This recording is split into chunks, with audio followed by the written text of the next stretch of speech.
Halo semua, saya Lia Novitasari. Saya akan melaksanakan tugas critical speaking yang berjudul gangguan kecemasan atau depresi saat pandemi. Di masa pandemi seperti ini, semua orang mau tidak mau harus berada di dalam rumah, terutama anak remaja. Tempat bermain mereka dibatasi karena orang tua takut kalau jika mereka keluar rumah dan bertemu orang banyak itu akan terpapar virus corona. Hal itulah yang menyebabkan anak-anak remaja itu sangat dekat dengan penggunaan internet. Dari paragraf tersebut dijelaskan secara singkat bagaimana dampak pandemi remaja. Ya, sekarang saya akan menjelaskan secara rinci lagi dampaknya. Penggunaan internet inilah yang menyebabkan banyak sekali anak-anak, terutama remaja itu semakin terasingkan dari dunia nyata mereka. Mereka itu lebih fokus dengan dunia online mereka. Namun jika dibiarkan terus-menerus, maka anak remaja akan mengalami kesepian di masa pandemi COVID-19 ini. Memang benar, manfaat dari internet itu membuat dari yang jauh menjadi dekat, dan internet itu membuat dunia terhubung. Namun jika tidak menggunakannya secara bijak, itu akan merasa menjadi ancaman yang serius untuk kesehatan mental anak remaja sekarang. Kesepian itu dapat menyebabkan gangguan kecemasan atau depresi. Lalu muncullah pertanyaan saya begini, bagaimana cara memulihkan gangguan kecemasan dan depresi pada remaja dari dampak pandemi? Ancaman tersebut sangat mengkhawatirkan di tengah pandemi COVID-19. Pembatasan sosial, larangan berkerumun, dan karantina mandiri ini di berbagai wilayah membuat anak-anak muda hanya diam di rumah, menyebabkan mereka tidak lagi bersosialisasi antar teman secara tatap muka.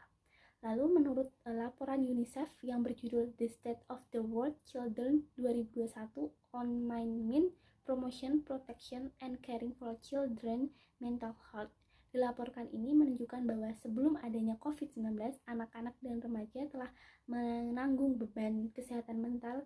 Saya mengambil data yang dikutip dari Kompas tanggal 9 September 2020, menyebutkan bahwa survei Pusat Pengendalian dan Pencegahan Penyakit Amerika Serikat atau CDC yang dipublikasikan 14 Agustus 2020 memberitahukan bahwa anak muda umur 18-24 itu merupakan populasi paling menderita gangguan mental dibanding dengan kelompok usia lain. Lalu sebagai gambaran, sekitar 62,9% anak muda mengalami gangguan kecemasan atau depresi. Prevalensi itu jauh lebih tinggi dibandingkan dengan yang lanjut usia yang lebih dari 65 tahun umurnya, itu hanya sebesar 8,1%. Bahkan 25,5% anak-anak muda memiliki pemikiran untuk bunuh diri. Lalu dengan banyaknya anak muda usia remaja yang mengalami gangguan kecemasan dan depresi ini menyebabkan mereka itu sulit bergaul, sulit bersosialisasi, yang artinya mereka itu akan mengisolasi dirinya mereka di dalam rumah. Di mana usia 18-24 tahun itu merupakan usia yang sangat baik untuk berinteraksi dan bersosialisasi dengan orang banyak. Riset menunjukkan bahwa isolasi sosial pada waktu kanak-kanak dapat merusak fungsi dan perilaku otak dewasa nanti. Kerusakan otak akibat isolasi dan sosial ini dapat terjadi di seluruh spesies mamalia. Namun mekanisme sirkuit otak yang menjadi dasar kerusakan otak itu sendiri belum dapat dimengerti.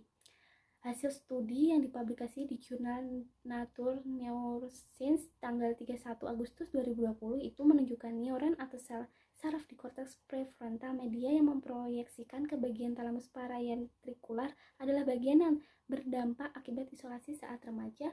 Talamus prefrontal ini adalah bagian otak yang menyampaikan sinyal ke bagian penghargaan di otak. Dan anak remaja yang sudah mengalami gangguan kesehatan mental atau depresi yang sangat berlebih, ada dua terapi yang dapat memulihkannya, yaitu ada terapi optogenetika, lalu yang kedua terapi kemogenetika. Dengan demikian, kedua metode ini dengan stimulus baik cahaya maupun obat yang tertentu, peneliti mengharapkan bisa cepat meningkatkan interaksi sosial yang risetnya diuji cobakan pada tikus dewasa yang mengalami isolasi sosial.